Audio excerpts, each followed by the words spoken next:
माध्यमातून एक्सरसाइज जी आहे ती महाराष्ट्रात सुरू झाली आहे. मॅपिंग सुरू झालंय. जून महिन्यापासून एन्युमरेशन फॉर्म देण्यात येणार आहे. तर आम्ही आज कलेक्टरला काँग्रेस पक्षाच्या माध्यमातून आमचे शहर अध्यक्ष, जिल्हाध्यक्ष, सगळे तालुका अध्यक्ष, सगळे ब्लॉक अध्यक्ष आम्ही भेटलो आणि कलेक्टरना निवेदन दिलं आणि विनंती केली की SIR ची प्रक्रिया ही महाराष्ट्रात आणि सोलापुरात ही पारदर्शक झाली पाहिजे. BLOज जे आहेत त्यांनी कोणत्याही दबावाखाली जो गव्हर्नमेंट जो ऑफिसर नेमणार आहे, जो घरोघरी जाणार आहे, कोणत्याही सत्ताधारी पक्षाकडून कोणत्याही दबावाखाली न येता त्यांनी पारदर्शकपणे ही कामं हे SIR घरोघरी जाऊन केलं पाहिजे. त्यासोबत जी नावं केली जाणार आहेत मुद्दामून, त्याच्यावर आम्ही शंका व्यक्त केली. त्या नावाची पण यादी आम्हाला प्राप्त झाली पाहिजे. तुमच्या माध्यमातून मी सर्व मतदारांना विनंती करते की हे जे BLOज आहेत ते तुमच्या घरी एकदा नाही 3दा येणार आहेत. पण अशी पण शंका वाटते की जे विरोधी पक्षाचे मतदार आहेत त्यांच्या घरी जाणारच नाहीत.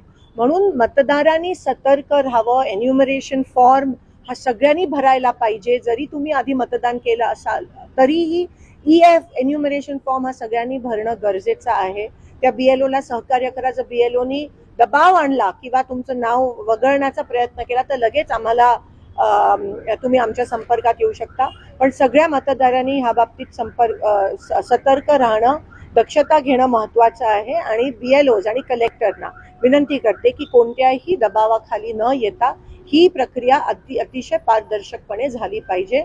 आमच्या पण BLAना सोबत घेऊन प्रत्येक ठिकाणी जाणं गरजेचं आहे. घरी जाण्यासाठी नकार येतात अनेक वेळेस.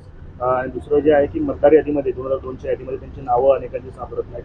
अनेक तक्रारी त्याच्या बाबतीत आहेत. BLOची नावं जाहीर झाली पाहिजेत आणि मतदार यादी पण BLOची नावं जाहीर झाले. सगळ्यांकडे लिस्ट आहे पण ती पब्लिकली वृत्तपत्रामध्ये ती जाहीर झाली पाहिजेत. त्यासोबत मतदारांनी पण सतर्क राहणं की कारण का प्रचंड दबाव येणार आहे. प्रचंड ह्या ठिकाणी नावं कट करण्याचा प्रयत्न आणि षडयंत्र हे सत्ताधारी करणार आहेत, जसं आपण बंगाल आणि बिहारमध्ये बघितलं.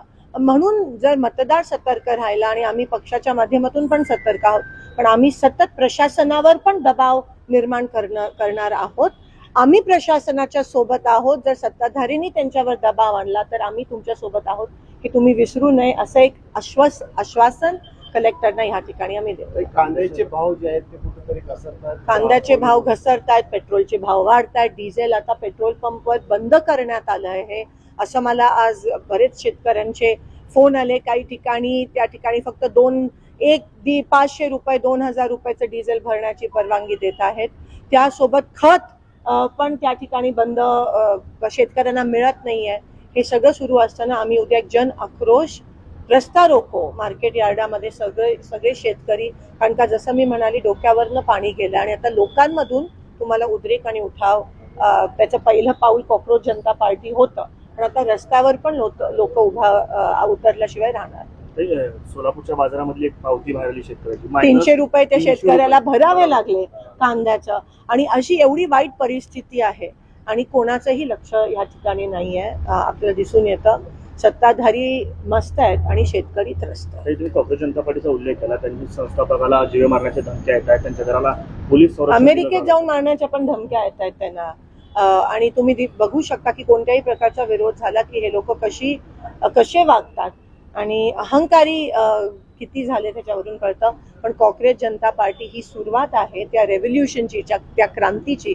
लोकांना व्यासपीठ अशी मिळत नाही म्हणून ते सोशल मीडियाचा आता वापर आणि 21 मिलियन फॉलोअर्स त्या काँग्रेस जनता पार्टीला मिळेल. ही सुरुवात आहे आणि हा उद्रेक तुम्हाला येणाऱ्या दिवसात दिसायला मिळेल, बघायला मिळेल.